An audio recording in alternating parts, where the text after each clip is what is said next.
Assalamualaikum warahmatullahi wabarakatuh. Jumpa lagi dengan saya Abdul Latif dan di video kali ini kita kembali mengkaji kitab Al-Minah Husaniyah.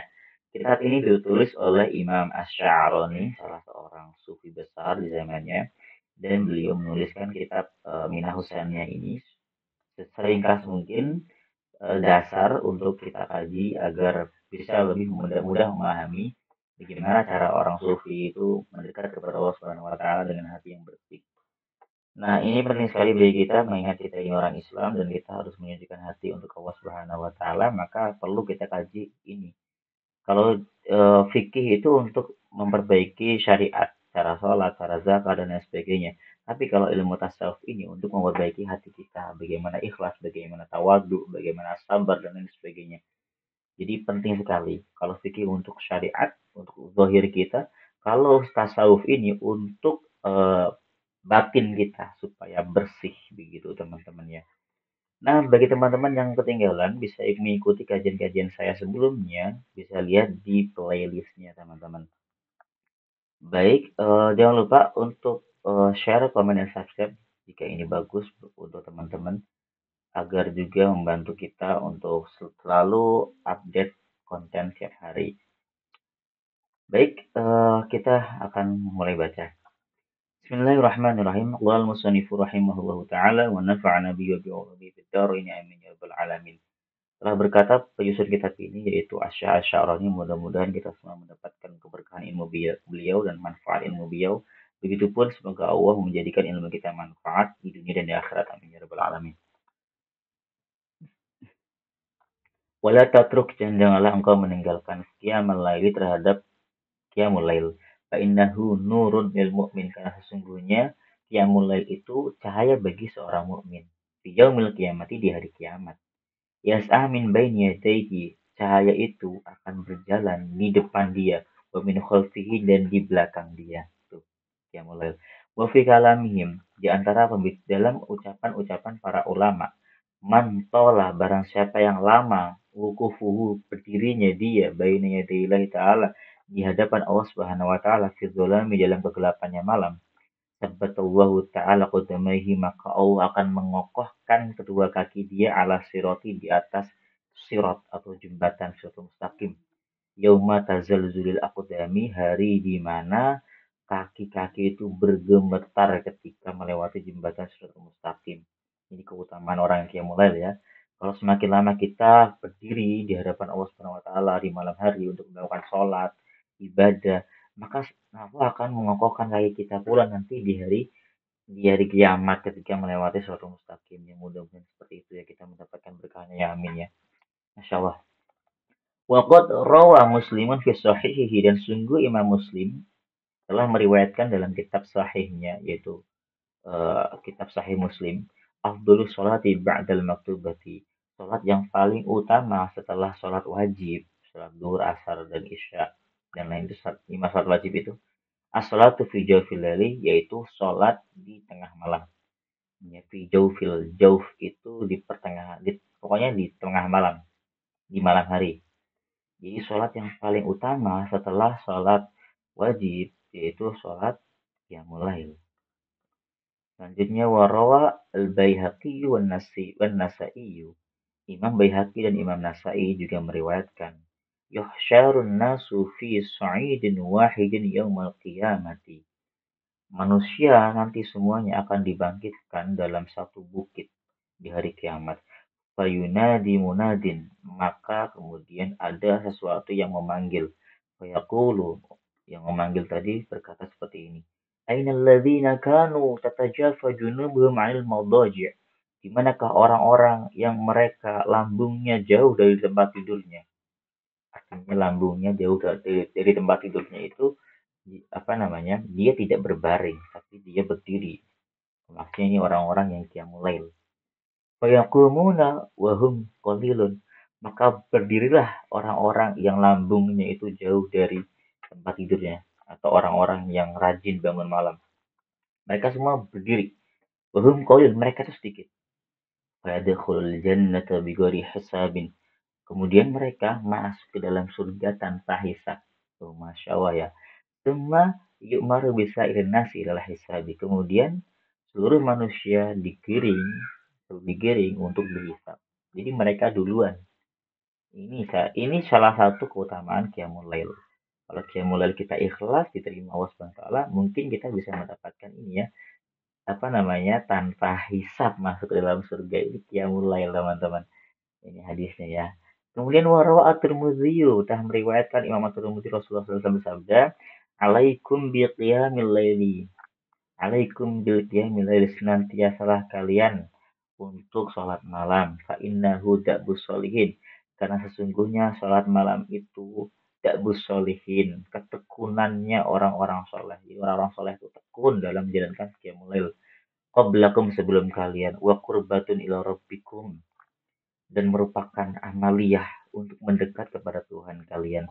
Wa mukfiratun wa mukfiratus sayyiati, dan penghapus kesalahan. Wa manhatun wa makfaratus sayyiati, penghapus kesalahan. Wa manhatun anil ismi, dan pencegah dari dosa. Jadi qiyamul lail ini merupakan ketekunan-ketekunan atau amalia-amalia, amal-amal yang dikerjakan oleh orang-orang soleh sebelum kita dulu, sebelum umatnya Nabi Muhammad SAW. Dan qiyamul lail ini merupakan amal yang bisa mendekatkan kita kepada Allah Subhanahu Wa Taala lebih cepat dari yang lain. Juga penghapus kesalahan kita, dan qiyamul lail juga bisa mencegah kita dari perbuatan-perbuatan dosa. Wa fi riwayatil Tabrani, dalam riwayatnya Imam At-Tabrani itu ada tambahan wa matradatu da'i anil jasad, dan pembuang penyakit dari jasad. Jadi kalau mau sehat bisa qiyamul lail di sini. Asal kita yakin kepada Rasulullah SAW, beliau sudah bersabda seperti ini. Kalau kita yakini, kita jalankan, insya Allah kita akan mendapatkan fadilah dan keutamaannya ya teman-teman. Selanjutnya, warawa Ibnu Abi Dunya wal Baihaqi, dan telah meriwayatkan Ibnu Abi Dunya dan Imam Baihaqi, asyrafu ummati, umatku yang paling mulia, ya. Umatku yang mulia-mulia adalah hamalatul Quran, yaitu orang yang membawa Al-Quran. Artinya orang yang membawa Quran di hatinya dan pikirannya. Dan juga dalam perbuatannya itu selalu membawa Al-Quran. Ini hamalatul Quran ya. Bukan cuma hafid, tapi dia hafal Quran dan juga mengamalkan Al-Quran. Itu hamalatul Quran. Wa ashabul laili, dan juga orang-orang yang bangun di malam hari untuk beribadah. Orang-orang yang selalu yang mulail. Jadi ini, lihat teman-teman ya, orang yang hamalatul Quran disetarakan dengan orang-orang yang qiyamul lail. Maka qiyamul lail ini pangkatnya tinggi ya. Ya, karena ini wawunya ini bisa bermakna wawu istiwaiyah, sama gitu. Masya Allah ya. Maka dari itu, mari kita qiyamul lail. Warawa At-Tabrani fil Kabir, dan telah meriwayatkan Imam At-Tabrani dalam Kabir, dalam kitab beliau Al-Mu'jam Al-Kabir, bukan ya. Saya kurang tahu ya dalam Al-Kabirnya. Man bata lailatan, barang siapa yang masuk di malam hari, fi khifatin minat ta'an, dalam sedikitnya makanan, wasyarabi, dan minuman, yusalli yusalli yusalli, dan kemudian dia sholat di malam hari, tadarakat haulahu, maka akan berkumpul di sekitar dia al-hurul ainu, para bidadari-bidadari, hatta yusbiha, sampai subuh. Jadi barang siapa yang dia masuk di malam hari atau memasuki malam dalam keadaan perut yang ringan, ya, perut yang ringan, jadi sedikit makan dan minum, kemudian dia sholat di malam hari, maka selama dia sholat sampai subuh, para bidadari para bidadari itu eh, akan menjaganya. Jadi para bidadari itu akan menjaga dia. Ini luar biasa ya keutamaan apa qiyamul lail. Jadi ada berapa hadis? 1, 2, 3, 4, 5, ada 5 hadis nih tentang qiyamul lail. Luar biasa ya. Itu nasihat-nasihat dari Nabi Muhammad SAW. Selanjutnya kita akan melihat nasihat yang disampaikan oleh para salaf. Yang pertama, wa kana Sayyidi Ahmad bin Ar-Rifai radhiyallahu rahimahullahu taala yaqulu, Ar-Rifai ya. Rifai. Ahmad bin Rifai rahimahullah ta'ala yaqulu, beliau berkata, ya ashabi kepada sahib-sahibnya, bisa jadi muridnya, bisa jadi teman-temannya, alaikum bil qiyami, senantiasalah qiyamul lail atau bangun malam, fi sulusil akhiri, di sepertiga terakhir minal laili dari malam. Wala tufridu fi dzalika, dan janganlah engkau melampaui batas dalam hal itu. Innahu ma min lailatin min layali sunnati min layali sanati. Sesungguhnya tidak ada dari malam dari malam-malam setiap tahun, illa wa yanzilu fiha, kecuali turun di dalam malam itu rizkun, rezeki, minas sama'i, dari langit, ya, dari langit. Fayafruqu alal mustayqizin wa yahrumu minhun naimun. Maka akan dibagikan kepada orang-orang yang terbangun di malam itu untuk beribadah kepada Allah, dan akan terhalang dari orang-orang yang terus tidur. Waqad ahallahu ta'ala ila sayyidi Dawud alaihi salam, alaihi salatu wassalam. Sungguh Allah telah mewahyukan kepada junjungan kita Nabi Daud alaihi salam. Ya Daud, wahai Daud, kadzaba, kadziba, telah berdusta, manidda'a, orang yang mengklaim, mahabbati, orang yang mengklaim mencintai aku. Fa'idza jannahu lailu nama anni. Kemudian ketika telah muncul malam, dia malah tidur meninggalkanku. Jadi di sini apa, Allah mewahyukan kepada Daud. Allah berfirman kepada Nabi Daud, "Hei Daud, sungguh berdusta orang yang mengklaim bahwa dia mencintaiku, tapi ketika malam hari dia malah tidur. Dia bilang ngomong tapi malamnya tidur. Nah, itu berdusta. Maka orang yang mencintai Allah itu di malamnya pasti bangun, ya, pasti bangun untuk mengajar cintanya kepada Allah.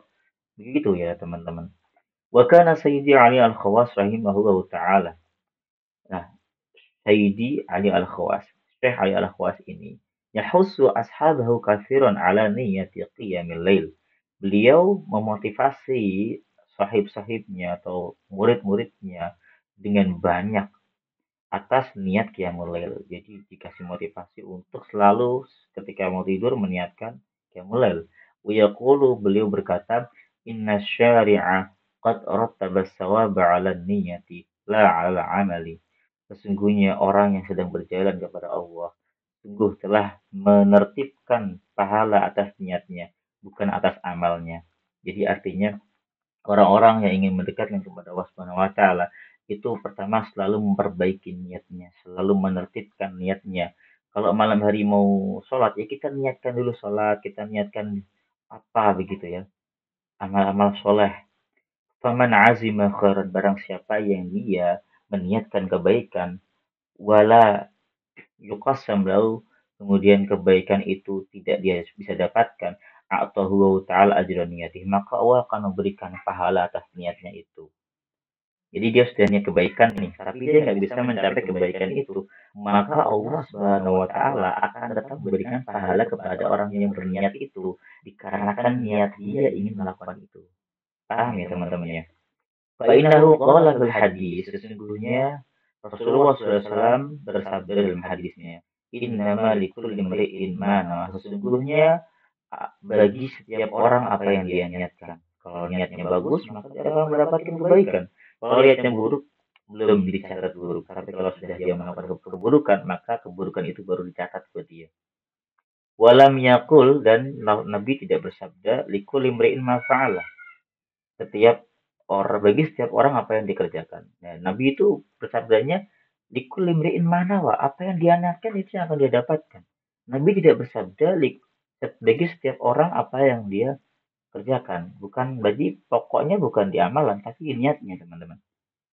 Fa'ulima anna man wawwaba ala tarki qiyamil lail, maka diketahui dari sini bahwasanya orang yang tekun meninggalkan qiyamul lail, falaisa lahu fi tariqis sholihin nasibun, maka dia tidak berada di jalannya orang-orang soleh. Jadi kalau orang yang selalu saja meninggalkan qiyamul lail, mereka itu bukan orang yang ada di jalannya orang-orang soleh. Wa ta'amal ya akhir. Maka Renungkanlah wahai saudaraku, anaman ya'kisu fi hudurihi mukibas sultani kaifa yaqta'una jamikatahu tabsiratan wa dzikran li ulil albab.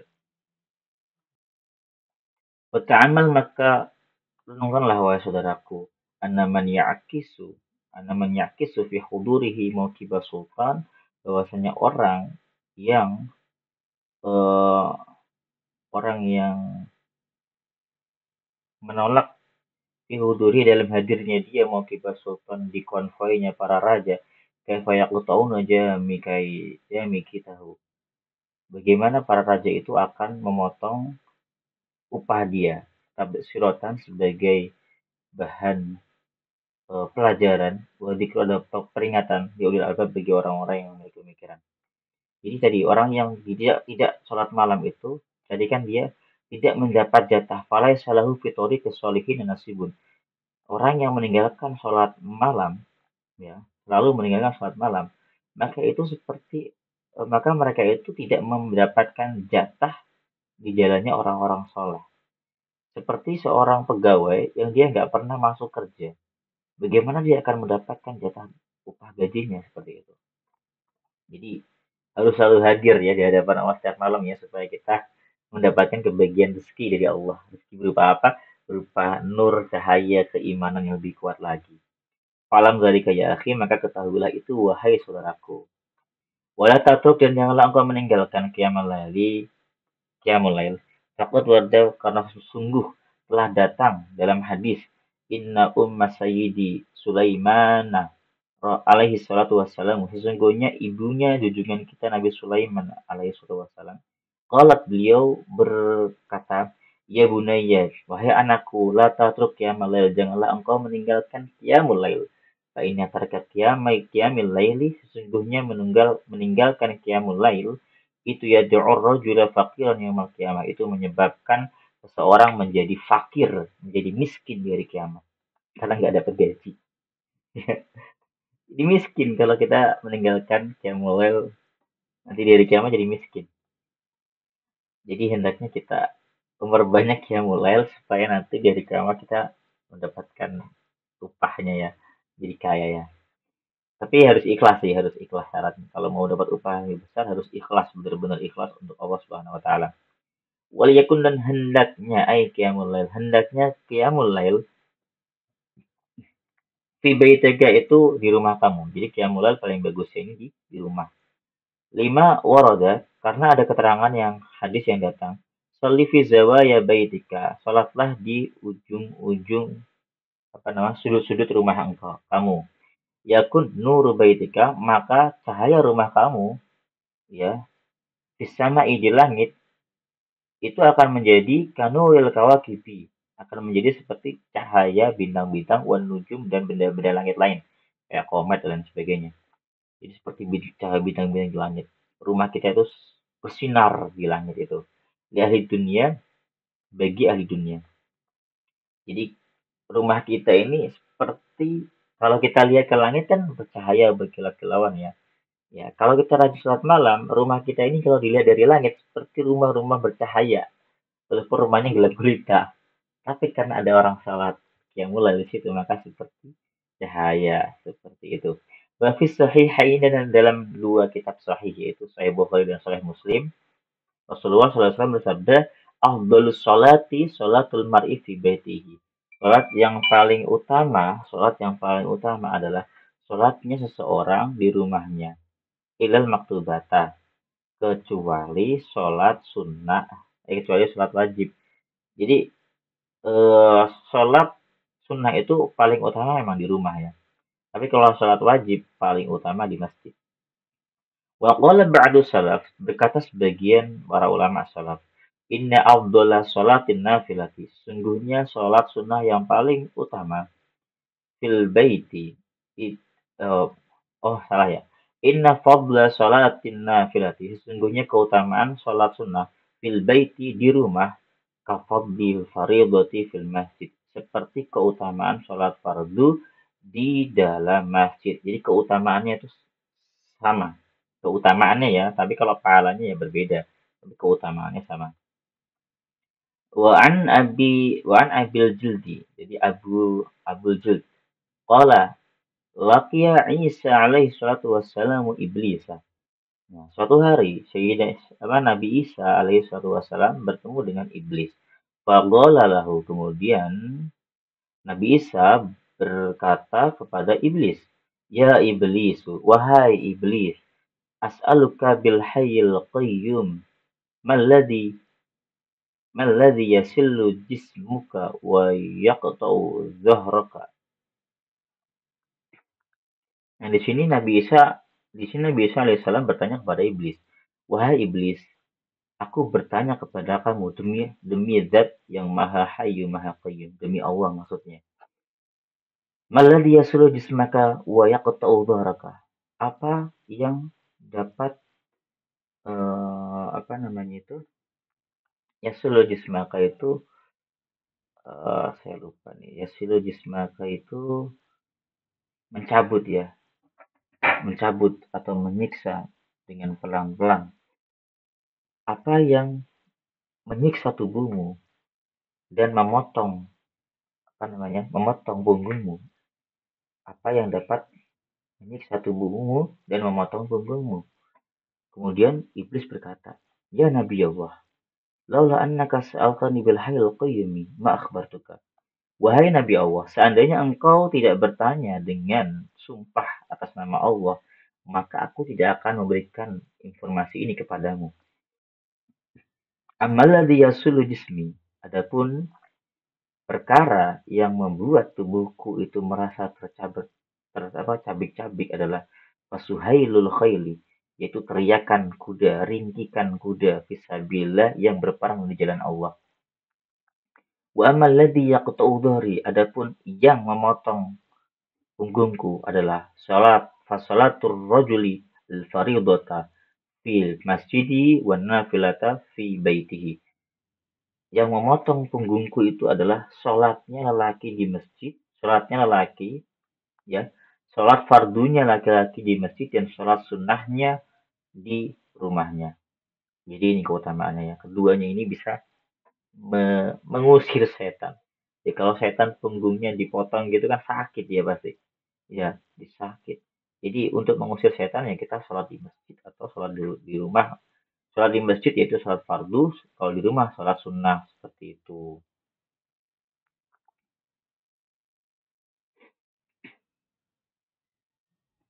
Lanjut. Fa'alam dzalika ya maka ketahuilah itu wahai saudaraku. Wala wala wala wala tusyri' fi qiyamil lail. Janganlah engkau memulai qiyamul lail illa ba'da qida'in nisfil awal. Kecuali setelah selesainya pertengahan pertama minal lail dari malam. Wa dzalika li'anna nasbal mauti bil ilahiyyi la yakunu illa ba'da dukhuli nisfis tsani minal lail.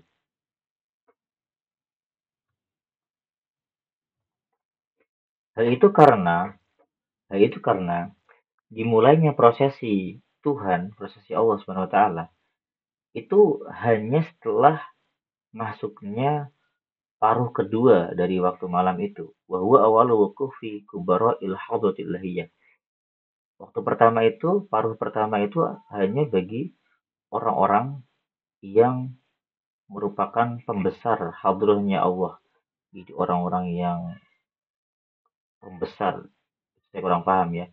Wa minal adabi, dan di antara adab Allah yaqifal abdu, hendaknya tidak berdiri seorang hamba baina yaday sayyidihi, di hadapan tuannya, illa ba'da wuqufi man, kecuali setelah uh, diamnya orang huwa akbaru minhu, yang dia lebih besar darinya, adatan secara umum. Wa ala hada, dan atas ini ahlu hadrati muluki dunya, penduduk hadrah kerajaan-kerajaan dunia, fala yaqiful adwanu illa ba'da wuqufil akbar. Maka orang-orang yang lebih rendah itu hendaknya tidak wukuf, tidak menghadap kepada Allah kecuali setelah wukufnya orang-orang yang besar ini. Jadi gini maksudnya. Paruh pertama itu hanya untuk orang-orang yang ahli langit. ya, ahli langit menghadap pada Allah. Kalau Habdul Paruh yang kedua itu baru kita boleh masuk gitu, ya. Kita boleh masuk di situ karena kita ini lebih rendah lah pangkatnya gitu, lebih rendah. Jadi hendaknya kalau kita mau menghadap kepada Allah, menghadapnya itu di pertengahan malam yang kedua, di paruh malam yang kedua atau paruh malam yang ketiga. Itu utama bagi kita. Karena kalau kita dimulai dari awal, paruh awal malam pertama itu sepertinya kurang sopan begitu. Ini kata Syekh Asy'arani. Ya, jadi kita sebagai ahlu dunia yang masih di dunia, yang masih pangkatnya rendah lah, itu di paruh kedua bagusnya. Ya sekitar jam 1 lah ya teman-teman ya. Sekitar jam 1-an lah. Mulai boleh baru mulai kayak mulai gitu. Wa qad kana Sayyidi Al-Khawas rahimahu ta'ala. Sungguh ada Ali Al-Khawas. Idza jaa ilal jami, apabila beliau datang kepada perkumpulan jamaah li salat subuh untuk salat subuh, walam yara fil jami, dan beliau tidak melihat di dalam jamaah ahadan seorang pun yaqifu ala babihi yang berdiri di depan pintunya khodi'an dalam keadaan tawadu dzalilan dan merendah wa yaqulu dan berkata misli la yadkhulu ila hadrati sayyidihi al khassatu illa tabi'an li ghairihi. Nah ini kata-kata bentuk ketawaduan dan merasa rendahnya Ali Al-Khawas ya. Jadi beliau itu ketika datang ke mau pergi ke masjid untuk jamaah, tapi ketika dia datang ke masjid di jamaah, beliau belum melihat seorang pun di jamaah itu.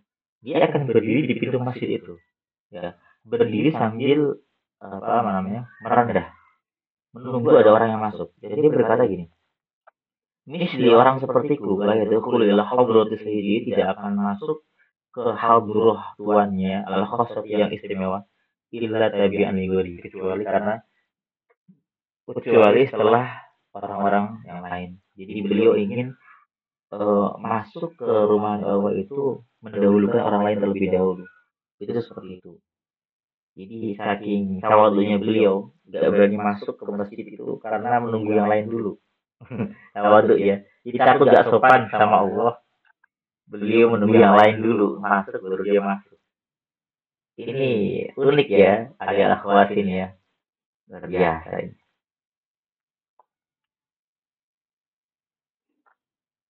Baik, cukup sekian kajian kita kali ini. Mudah-mudahan memberikan manfaat bagi kita semua. Jika ada salah kata saya mohon maaf karena keterbatasan ilmu saya dan kurangnya saya dalam memahami teks Arab. Tapi jika Anda menyukai channel seperti ini, silakan di like, komen, dan subscribe dan bagikan ya teman-teman. Saya Abdul Latif. Assalamualaikum warahmatullahi wabarakatuh.